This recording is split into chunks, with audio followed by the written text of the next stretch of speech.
Right, good day to all my wonderful online viewers. Just to remind you, if this is your first time of watching this YouTube channel and you have not subscribed, it won't cost you money. Just press the subscribe button, strike the bell also for notification of other videos, and other videos when they come on board you'll be able to see them. Thank you for viewing. Let's continue watching this video.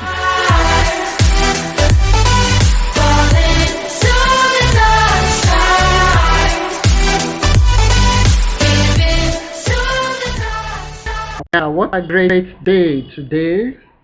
It's an awesome period. It's a very wonderful day. And I want to believe you enjoy yourself so well.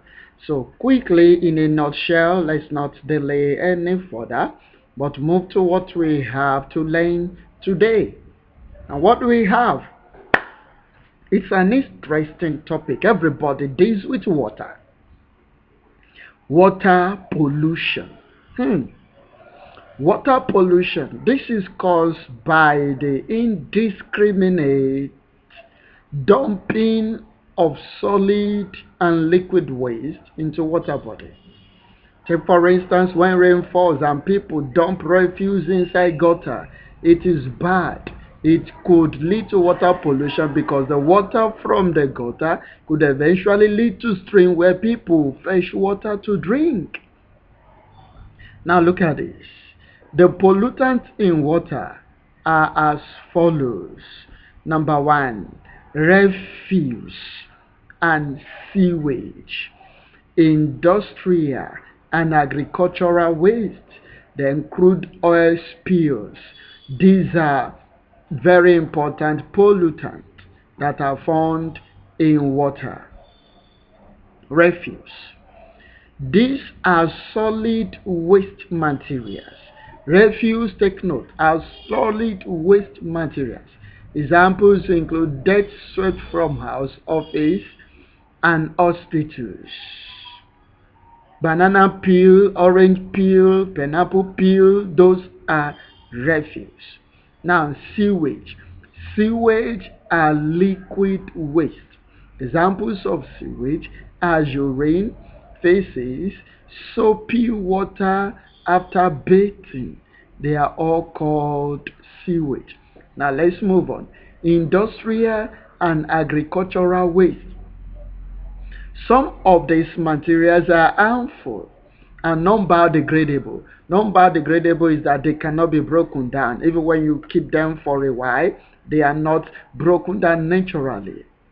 And they are not broken down into harmless compounds by living organisms. That's what we mean by non-biodegradable.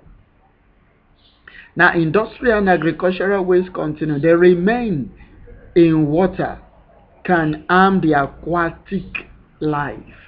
Mercury compound accumulate in the body of fish, and if we eat such fish regularly, mercury compound get accumulated in our body and can lead to mercury poisoning. May that not happen to any human. Now, how to control water pollution? You and I should be a very good instrument to controlling the pollution of water. Chemistry is sweet and wonderful.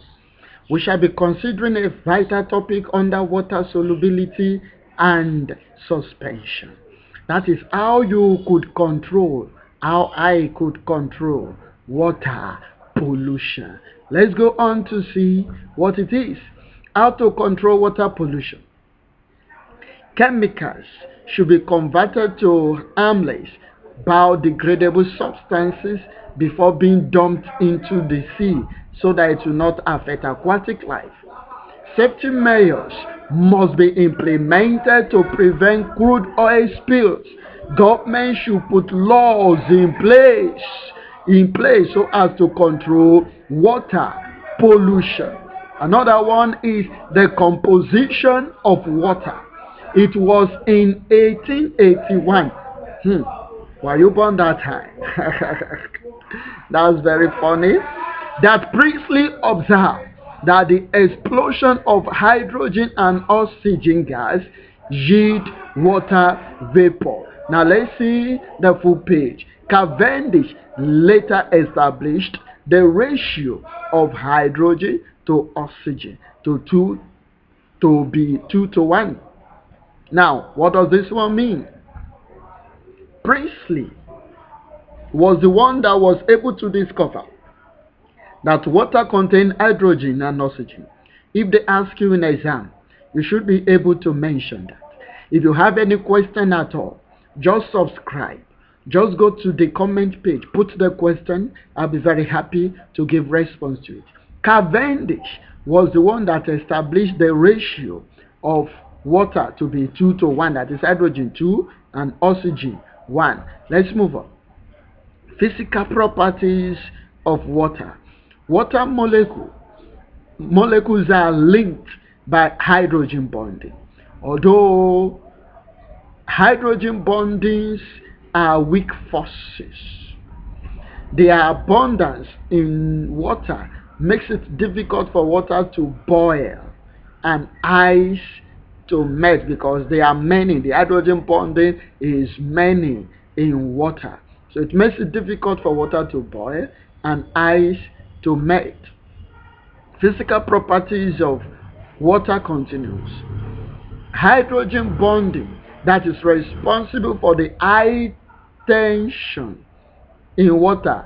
The surface tension in water is high because of the hydrogen bonding, producing a skin-like effect on the water surface. Next, when most liquids solidify, the solid are usually denser than the liquid. What do we mean? When most liquids solidified, the solid are heavier, that's what we mean, than the liquid.